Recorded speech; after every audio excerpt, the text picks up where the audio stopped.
Hey guys, how's it going? So this is a highly anticipated video of mine, and that's because I really love chronographs.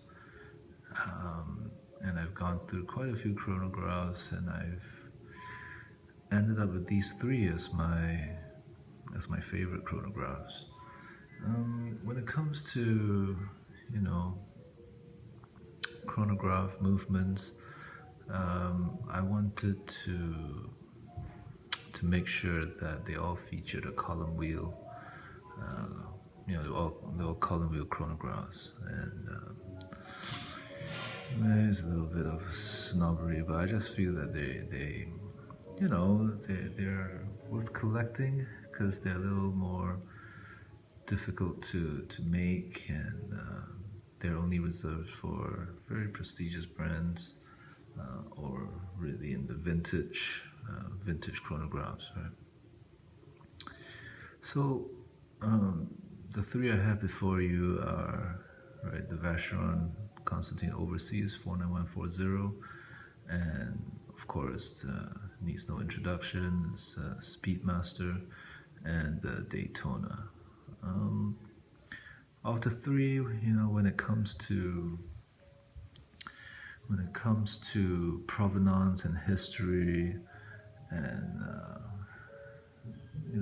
I'd say hands down the Omega Speedmaster is the king when it comes to that. In fact, probably of all watches ever made, uh, no watch has been more significant, in my opinion, than the Omega Speedmaster, and just what it symbolized and what it represented when man first reached the moon. Um, Great watch, right? Fantastic.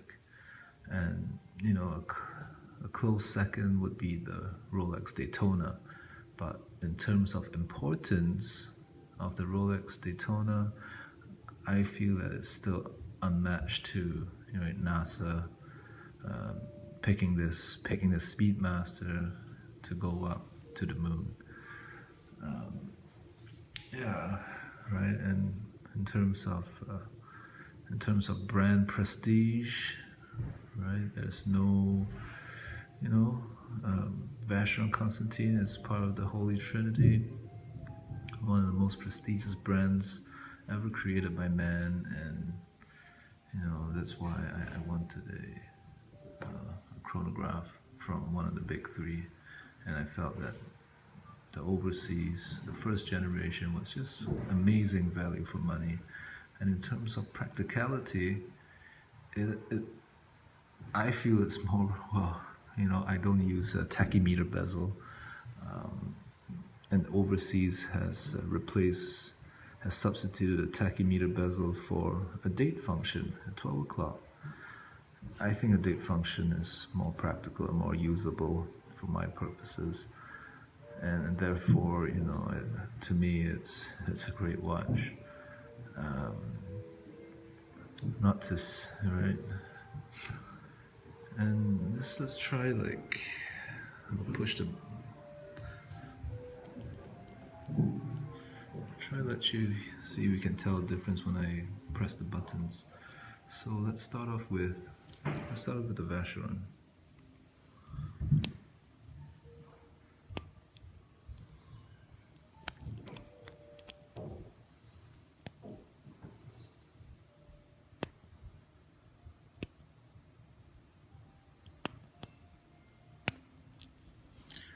Followed by the Speedmaster.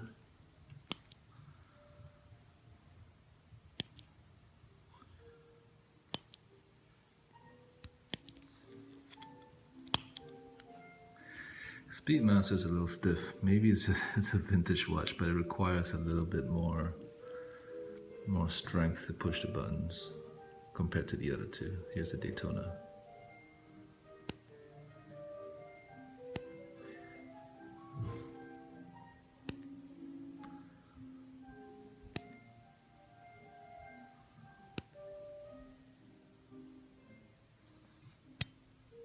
It's nice, beautiful, all really smooth, beautiful chronographs. What can I say? I mean, if I had to pick one, oh, that would be a really tough decision.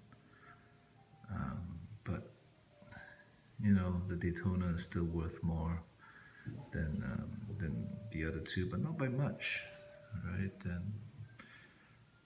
And I would say it would have to be. Oh gosh, I don't know.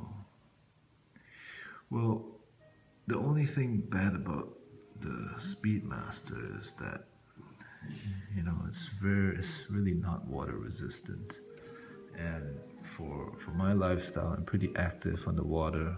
I need a watch which is waterproof, and because of that,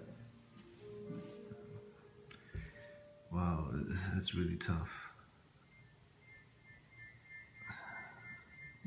If I really had to pick, it would be the Daytona, followed by the Overseas. Oh God, I don't know. Maybe the Speedmaster. Shit, I don't know. You guys tell me. Please like and subscribe.